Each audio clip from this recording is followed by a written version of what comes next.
വൈദ്യുതകാന്തിക തരംഗത്തിലെ അംഗങ്ങൾക്ക്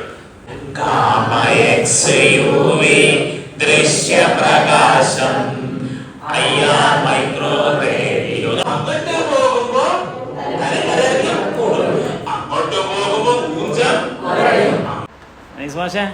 എന്താ പരിപാടി? ഇന്ന് ഇപ്പോ നൈറ്റ് ക്ലാസ് കൊണ്ടു ഇന്നിപ്പോ ഫിസിക്സ് അല്ലേ? ഫിസിക്സ് ആണ്. ഫിസിക്സിന്റെ പുലിയാണ് ഇന്ന് ക്ലാസ്.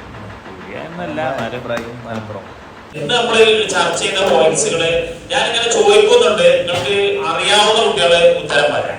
രണ്ടോ അതിലധികമോ വർണ്ണങ്ങൾ കൂടി ചേർന്ന വർണ്ണത്തിന് എന്താ പറയാ?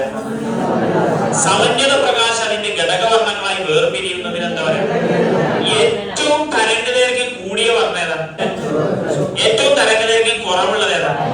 വ്യതിയാനം ഏറ്റവും കൂടുതലുള്ള വർണ്ണം ഏതാണ്? വ്യതിയാനം ഏറ്റവും കുറവുള്ള വർണ്ണം ഏതാണ്? വൈദ്യുത കാന്തിക സ്പെക്ട്രത്തിലെ അംഗങ്ങൾ ഏതൊക്കെയാണ്? ഗാമ, എക്സ്, യുവി, ദൃശ്യപ്രകാശം, IR മൈക്രോ റേഡിയോ. അതിന്റെ ഏറ്റവും തരംഗദൈർഘ്യം കൂടിയ തരംഗം ഏതാണ്? ഏറ്റവും ഊർജം കുറഞ്ഞത് ഏതാണ്?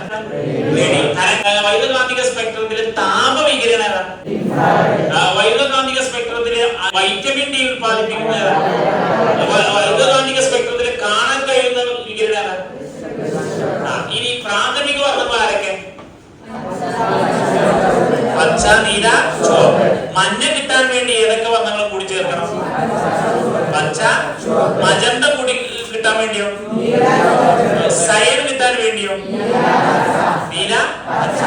മഴവില്ലിന്റെ പിന്നിലുള്ള പ്രതിഭാസം, മഴവില്ലിന്റെ പുറംപക്കയിൽ കാണപ്പെടുന്ന വർണ്ണം, മഴവില്ലിന്റെ താഴ്ഭാഗത്ത് കാണുന്ന വർണ്ണം. ജലകണികയിലൂടെ സൂര്യപ്രകാശം കൊടുത്തു പോകുമ്പോൾ എത്ര പ്രാവശ്യം അപവർത്തനം സംഭവിക്കും? എത്ര പ്രാവശ്യം ആന്തര പ്രതിപതനം സംഭവിക്കും? രാവിലെ ആണെങ്കിൽ മഴവില്ല് എവിടെ കാണാം? വൈകുന്നേരമാണ് മഴവില്ല് എവിടെ കാണാം? മഴവില്ലിന്റെ ആകൃതി എന്താ? എയറോപ്ലെയിൻ നോക്കുമ്പോൾ മഴവില്ല് ചെയ്ത ആകൃതിയാണ്. ആകാശത്തിന്റെ നീലനിറത്തിന് കാരണമായ പ്രതിഭാസം ഏതാ? ഡിൻഡൽ പ്രഭാവത്തിന്റെ പിന്നിലുള്ള ആരാ? നിയർ പോയിന്റിലേക്കുള്ള അകലെത്ര? ആരോഗ്യമുള്ള ഫാർ പോയിന്റിലേക്കുള്ള അകലെത്ര? ഹ്രസ്വ ദൃഷ്ടി ഏത് ലെൻസ് ഉപയോഗിച്ചത് വരെയിരിക്കും? ദീർഘദൃഷ്ടി ഏത് ലെൻസ് ഉപയോഗിക്കും? വെള്ളയിട്ട് ഏത് ലെൻസ് ഉപയോഗിച്ചത്? അതല്ല പിന്നെ ഒന്ന് പത്രാമത്തെ നൈറ്റ് അപ്പൊ ഇന്നിപ്പോ 14ാമത്തെ നൈറ്റ്. 14 അല്ലേ?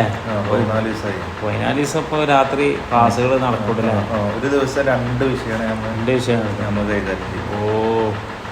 അപ്പൊ കുട്ടികള് പഠിക്കാനാണ്. കുട്ടികൾക്കും താല്പര്യമാണ്, മാഷന്മാർക്കും താല്പര്യം. അതൊക്കെ റിസൾട്ട് ഉയരും വേണ്ടേ? അതാണ് ഇപ്പൊ ഇതിന്റെ ലക്ഷ്യം.